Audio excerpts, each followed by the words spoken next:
Hey, old school gamers, or gamers curious about old school stuff. Welcome to the first in a series about getting that old school feel in 5e. Now, you might ask, hey, John, if you're really serious about being old school, why don't you just run your game out of old school books? Or why don't you just run your game out of a retro clone rule set? Well, it may come to that. but in the meantime, though, fifth edition, which is currently being play tested to kind of turn into what they're calling one D&D as opposed to sixth edition. But whatever's happening to our favorite role playing game with the corporation that's currently in charge of the intellectual property. Um, as far as as that goes, 5e right now is so. Now there's things I like about it. There really are things I like about 5e. Not everything, obviously, but there are things I like about it. It's got good and bad things, just like all the other editions had good and bad things. But as far as why wouldn't I just switch to something older if I want to be old school? The answer to that is mostly because there are things I like about 5e, but the market penetration. I mean, I DM for money on the platform startplaying.games, and people expect 5e. That 5e came out in 2014. It's 2022 now. That it's 8 years so far. I mean, we're almost to 2023. It's just a couple days before Christmas as I record this. So fifth edition is pretty much the established edition, especially in most people's minds, because D&D keeps exploding and expanding in popularity. More people, get involved in D&D than the year before, than the year before, than the year before. So 8 years since 2014, that means a lot of players never even knew any other editions.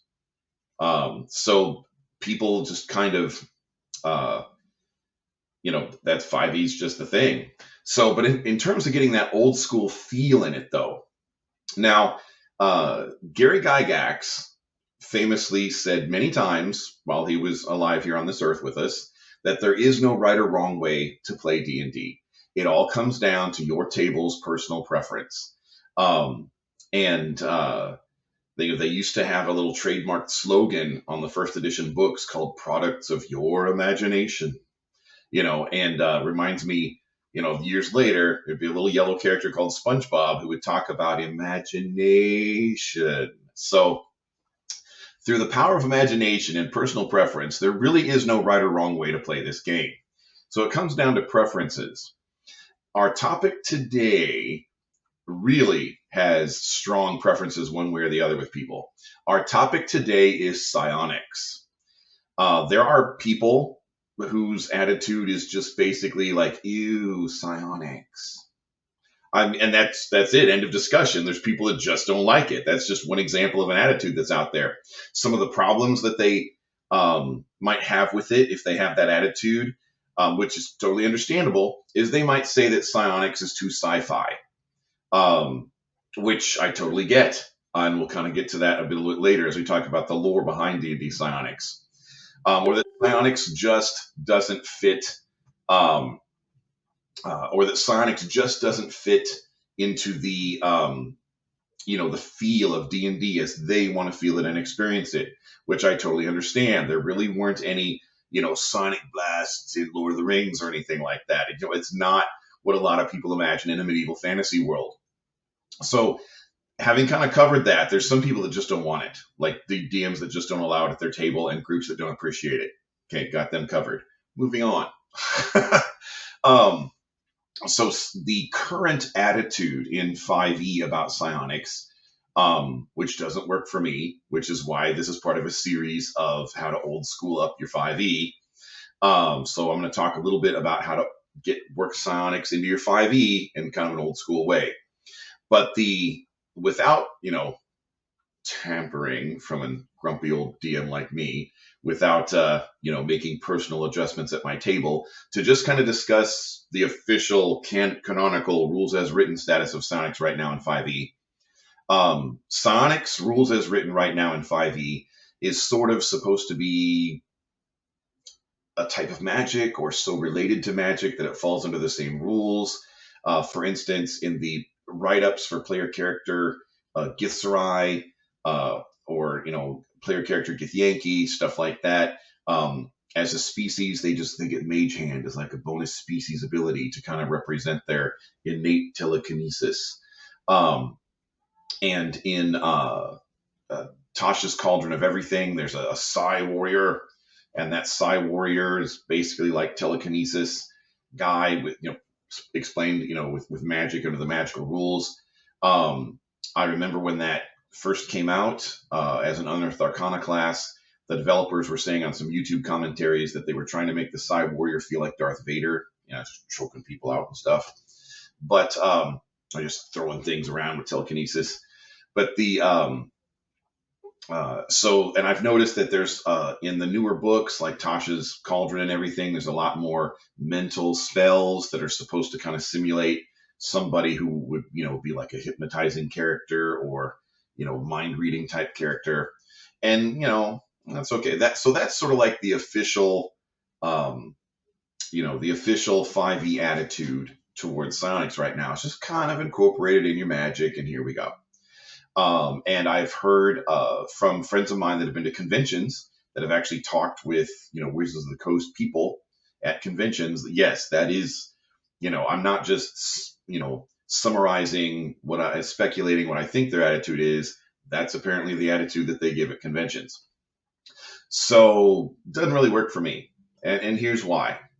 It doesn't work for a lot of us old school, grumpy old GMs. One of the reasons why it doesn't work is it is not satisfying to the 40 years plus of established lore, the old lore and new lore. So in terms of old lore, when the first edition Fiend Folio came out and introduced the Githzerai and the Githyanki and talked about their war with the Mind Flayers, just Mind Flayers, they're a whole society, they're a whole culture, they're like big villains. And even when D&D has tried to kind of write psionics out of the game, every edition they still put Mind Flayers in Monster Manual. Monster Manual 1 or whatever the first Monster Manual they make for that particular edition is. So the Mind Flayers are so ingrained into the lore, and they can't totally ignore psionics. And so it's just not satisfying to the lore, to the old lore or the new lore. And what I mean by new lore is the Magic the Gathering universes are becoming D&D universes. They have for several years now. There's a few hardbacks now. There's a Ravnica hardback. There's a Theros hardback. At DMsGuild.com, there's a free series called, discontinued though, but there's like 5 books in it. They're free. They're only like 20 pages, but they're free. As Wizards of the Coast, several years ago, as Wizards of the Coast was getting ready to kind of dip their toe in the water of turning Magic the Gathering worlds into D&D worlds, there was a series called Plane Shift, and there are books there, free PDFs for Dominaria, Zendikar, Innistrad, and a whole few other worlds. And I love me some D&D worlds, so just more worlds for my D&D table, sure. So yeah, but if you look at these Magic the Gathering worlds, the way they handle mental mages like Jace Beleren, and it really, I have mixed feelings about how they killed him off. I read the comics where they killed him off, and I really liked him, so I'm kind of mad that they killed him off. But I thought it was a really cool story, and if he was going to go out, plus, now Vraska's attitude now that he's dead is just like, whoa, don't mess with her. But, like tragedy on top of tragedy, because she was like a messed up, bitter character, and then she found true love with Jace, and then he got taken away from her before their relationship really got started, so now she's even more bitter and messed up. But anyway, I digress. So but Jace Beleren, mentalist mage, if you read the stories on Wizards.com, and the Ravnica novels and stuff, the stuff that he could do as a mental mage, just not covered with simple little D&D spells. But the abilities that he had are more like old school psionics. So what I found to kind of satisfy that, to get that old school Psionics feel in 5e. Now, I don't know this gentleman. I'm about to get his book here. I don't know him. Never spoke with him, never emailed him, but I'm going to put a link to his product at DM's Guild below. I do not get any kind of kickbacks from this, but this is just sharing what I found and use at my table. At DM's Guild by Frederick Leclerc, and I checked, it is still there. Just right before I recorded this video, I went to DM's Guild, so at the time I record this, it is available. But this is a classic Psionics system for 5e. And what this guy did, apparently, because I never communicated with him, but I did check him out online, and he is part of the online community that keeps the Dark Sun setting alive, kind of like I get involved sometimes with the online community that keeps Mystara alive. So he's crazy about the old setting Dark Sun the way I'm crazy about the old setting Mystara. And Psionics, if you're not familiar with Dark Sun, one of the things that one of the basic premises when they made Dark Sun was, instead of having magic be common and psionics be super rare, they wanted to flip the script when they made that world, and they wanted psionics to be common and make magic super rare. And so Dark Sun was mostly written in second edition. Now, there was a little bit of an attempt to put it in fourth edition that I call the edition that shall not be named. I just named it. Darn it. Anyway, there was a little bit of an attempt to make it in fourth edition. I did it again. Anyway, mostly second edition. So what Mr. Leclerc did here is he converted second directly into fifth, and it works. It totally works. Basically, you made a psionicist class, or scion class, depending on how you like to say it. And the subclasses are all the various types, you know, the telekinetic and the psychoporter and so on and so forth, all the various types, the psychometabolist. Now I had one more thing. I kind of work in some of the lore and the sonic magic items from the hardbacks that they had in 3 and 3.5, the complete Psionics handbook. There was a lot of lore there for Psionics, and I have run tables that have had huge fans of those books. Like, they still have their old 3.5 books, and they still have them to this day, and they'll clutch them to their chest. And if they take them to public in a game store or something, they'll make sure, oh, this is my, So they're diehard fans of that old Psionic stuff. And so if you are looking for, not necessarily to make Psionics a big staple of your campaign, unless you're having a long campaign about Mind Flayer Wars or something, or if you have a lot of Githyanki show up all the time. But if you want to include Psionics in a way that is a little more satisfying to some of us old schoolers, check out his book. Because Psionics is it's part of the lore. And I think the way 5e is doing it just isn't satisfying to the lore. Now, one final thought about lore is, not every DM is for everyone.